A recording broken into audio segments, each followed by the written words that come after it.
You check your phone before bed. A polarizing headline flickers across the screen, or an ad designed to make you feel you are falling behind. Instantly, your heart rate spikes, your chest tightens, and your breathing grows shallow.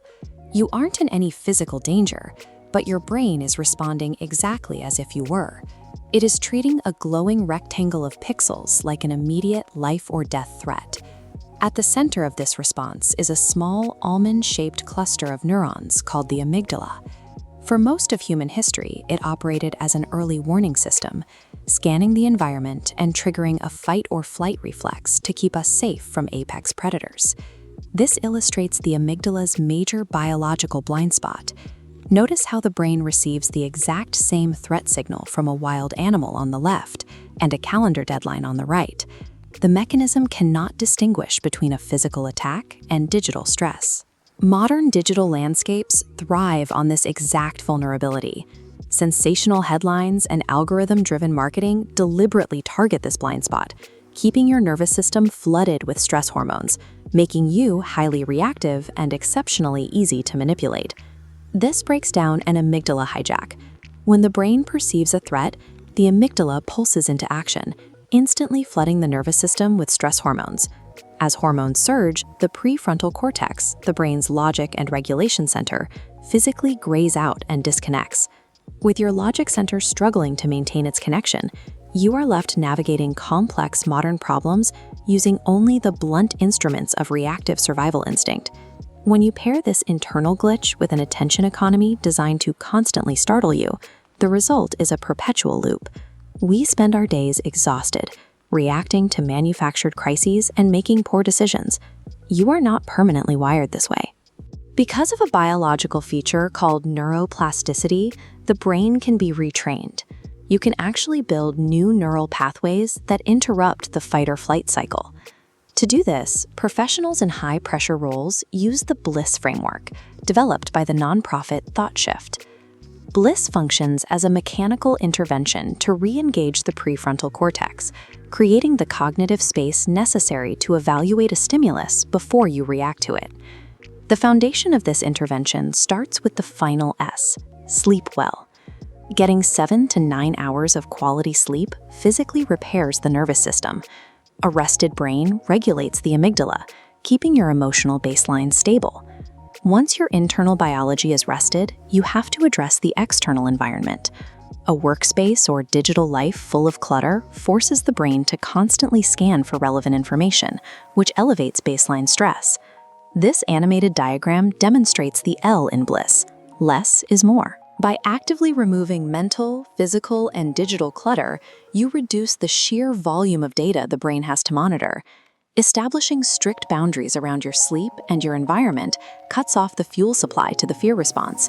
You are literally starving the amygdala of the raw data it needs to trigger panic. Next is the I, ingest the best. The brain absorbs information the same way the body digests food. Replacing doom scrolling and fear-inducing headlines with uplifting stories and inspirational content stabilizes both your mood and cognitive focus. But even with a clean media diet, operating in isolation creates a secondary physical vulnerability. For humans, loneliness is a survival threat, and it drastically heightens the brain's sensitivity to perceived danger. That brings us to the first S, stay connected. Meaningful relationships with family, friends, or a spiritual community act as biological safety signals. Active social bonds suppress the release of cortisol, bringing stress levels down naturally. Curating what you consume and protecting your social connections creates an emotional shield. It prevents fear-based manipulation from taking root in your nervous system. The final component is B, be the best you. This requires rigorous self-awareness, taking responsibility for your actions, and maintaining personal integrity even under pressure. Operating with that level of intentionality acts as a manual override. It forces the prefrontal cortex to re-engage, sending inhibitory signals down to the amygdala to neutralize the alarm. With your executive function firmly in the driver's seat, external threats lose their leverage. The panic subsides, and your core identity remains intact. Applying this framework changes the way your body interprets the sensation of fear. You are no longer deleting a survival mechanism.